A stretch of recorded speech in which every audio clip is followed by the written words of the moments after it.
I won't do what my sister wants. Am I wrong? Plus updates. Original post. I, 33 female, have always had a strained relationship with my family, especially my mom.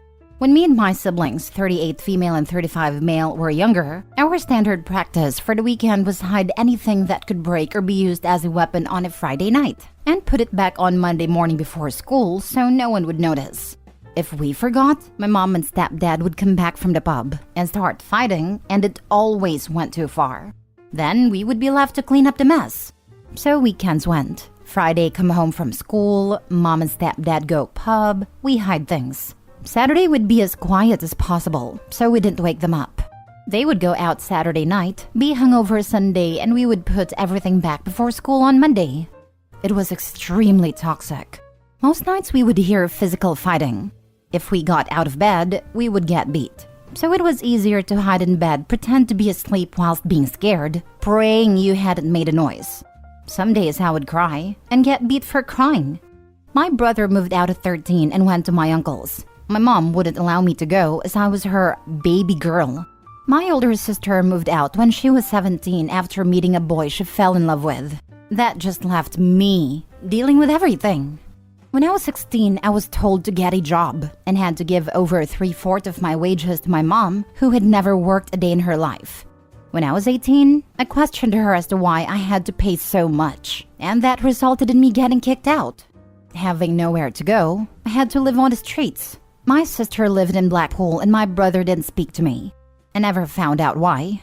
Now I'm older, married with 2 beautiful children.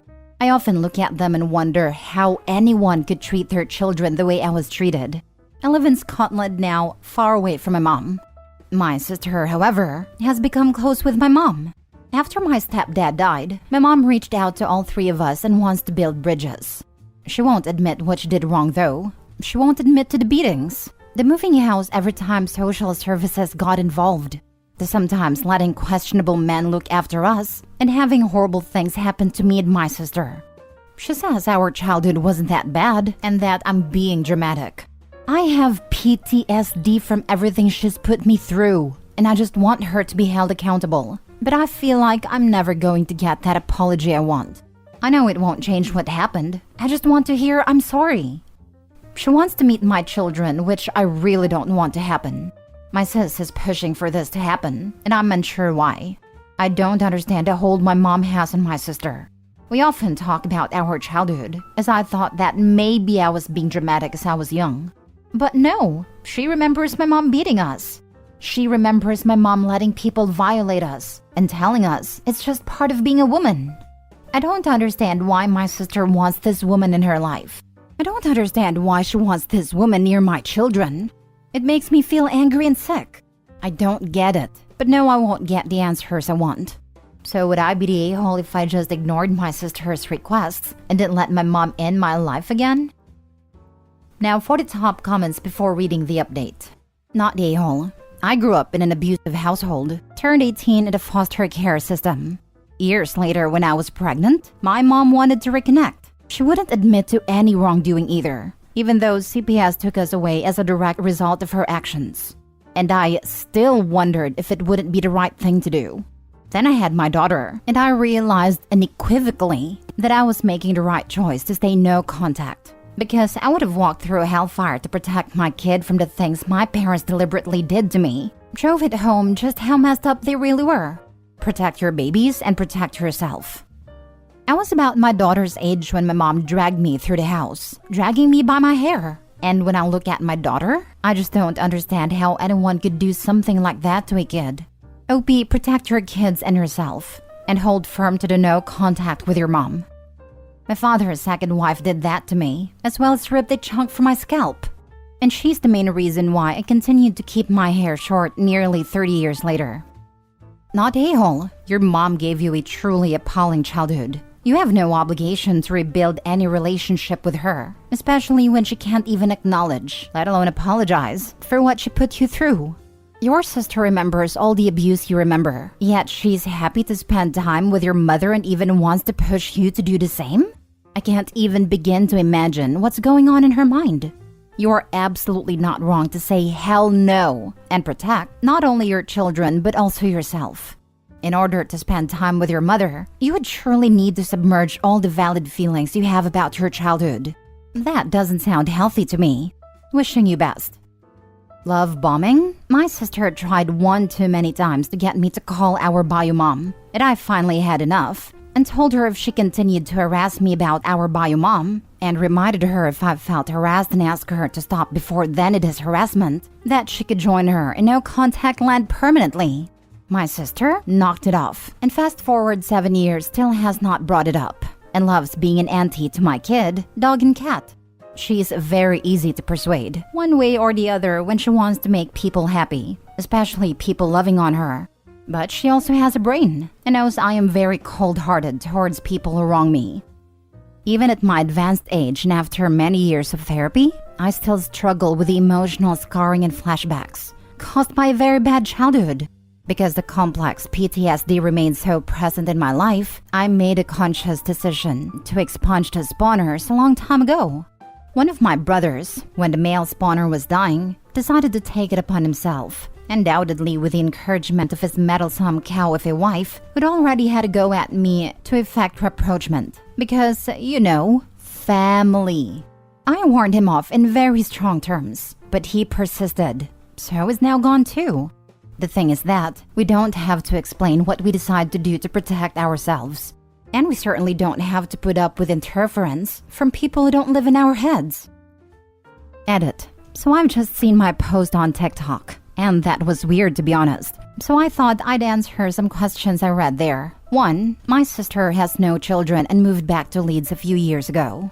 My brother has a wife and 5 kids and also lives in Leeds. My brother has no contact with my mom, but her wife talks to her and sends her pictures of her children. No one in my family know where I live, as they all pretty much left me to fend for myself. So when I moved to Scotland, no one seemed to notice. I don't have any social media for this reason.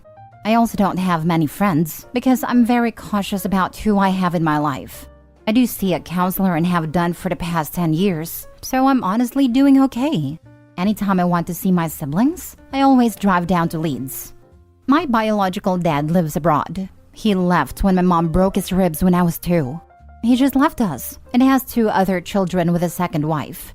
I've never met any of them, just email my dad from time to time. As you can tell, I have a lot of issues. And I think that's why I still speak to my sister and brother, as they are the only family I have, and we all tried really hard to look after each other as kids. Now for the first update. So I really wasn't expecting my first post to blow up like it did. I guess I just wanted to feel like I wasn't actually crazy. Feel free to read this on my profile. I showed my husband my post and he got really mad at me. I don't understand why, but he said he was letting everyone know what happened to me when it should be private between me and my family. This felt very odd to me. I guess he told my sister about my post too because she started blowing up my phone and telling me I've made her come across as a psycho. That I need to leave the past in the past, her words. Apparently, it takes a strong person to accept and move on from someone's mistakes. I'm unsure how my mom is treating us as something I should just brush under the carpet. Anyway, me and my husband got into an argument over this whole thing. He left the house and didn't come back. I tried to ring him, but turned out he left his phone here. Curiosity got the better of me and I'm not proud of this, but I went through it. Something I have never done. And this is where I messed up. We know each other's passwords as it's our wedding anniversary. Guess who is sexting my husband? Yep, my sister. From what I can gather, it's been happening for 3 years. I'm guessing that when he goes away for work, he meets up with her. There are pictures of my husband, my sister, and my mom, all in a pub. 3 freaking years this man has been, in his words, picturing her whilst in bed with me, and says he married the wrong sister.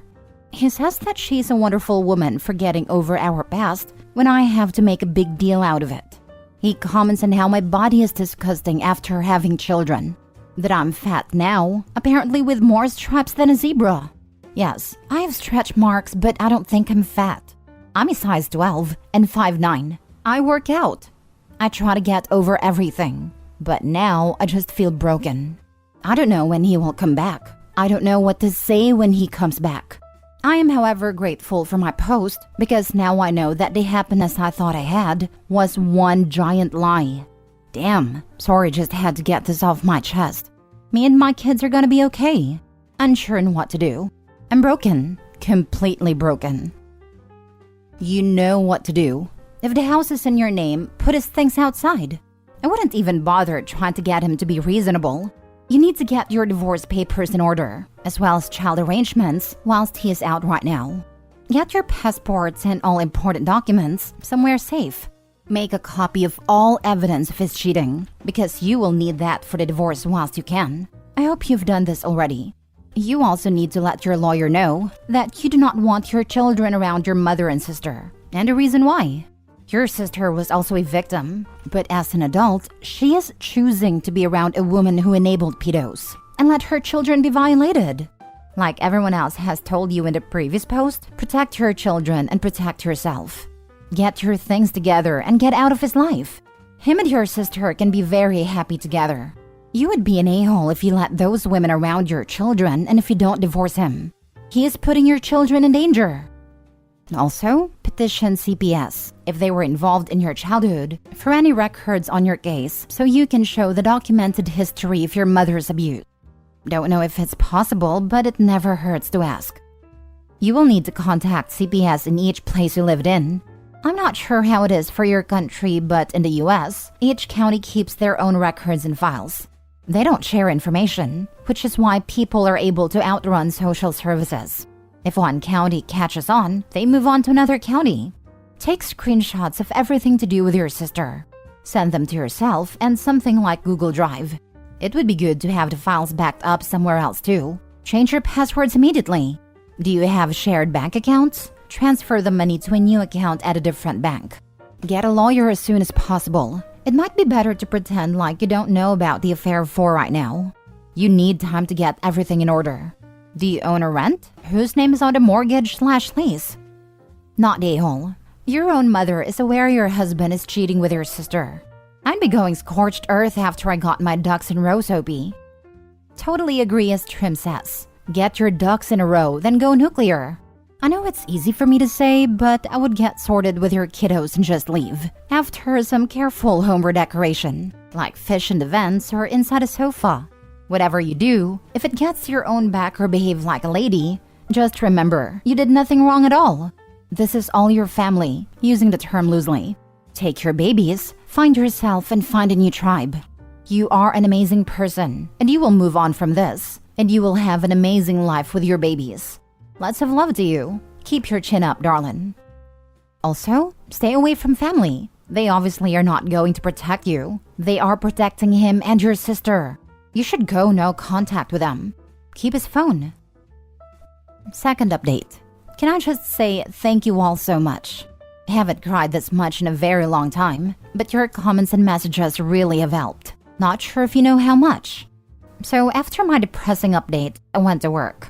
I work in a well-known hotel chain and have applied to transfer to another part of the UK. So guess I'm moving soon. I then went home, as apparently I wasn't in a fit state to work. Who knew? I'm just grateful for my boss. She's a lovely woman. I'm blown away by how many people want to help me. Today I went with my boss to social services after taking my kids to school, and we're being put into temporary housing until I transfer. For those wondering about a house, it's rented. So I'm going to have to break my tenancy. I've never had a joint bank account because I never wanted one. Now I see it so that he wouldn't have to cover his tracks. I did have a little pity party, not gonna lie. Now I'm done being the victim. I'm done being walked all over. I'm just beyond freaking done. I'm angry and want to make people's worlds go up in flames. So I guess that's what I will do. People have commented about my family knowing my Reddit account, and I don't care. Gary and Cheryl, if you are reading this, know that I won't go down without taking you with me. Gary, good luck seeing your children. Social services now know who you spend time with, and I have all the time and energy in the world to fight to keep my kids safe. Like I said, I'm angry. I've contacted a solicitor and a school so they are 100% safe. Don't worry about me. I might not be okay now, but I will be. My purpose is to look after my girls, and that's what I know I'm good at. Someone said the parents you are now is the parent you wish you had, and I believe that's true. I will go to the ends of the earth to keep my baby safe. I will update when I can, once I'm settled. Hopefully with good things. It's 11 a.m. and I feel like I've done so much already.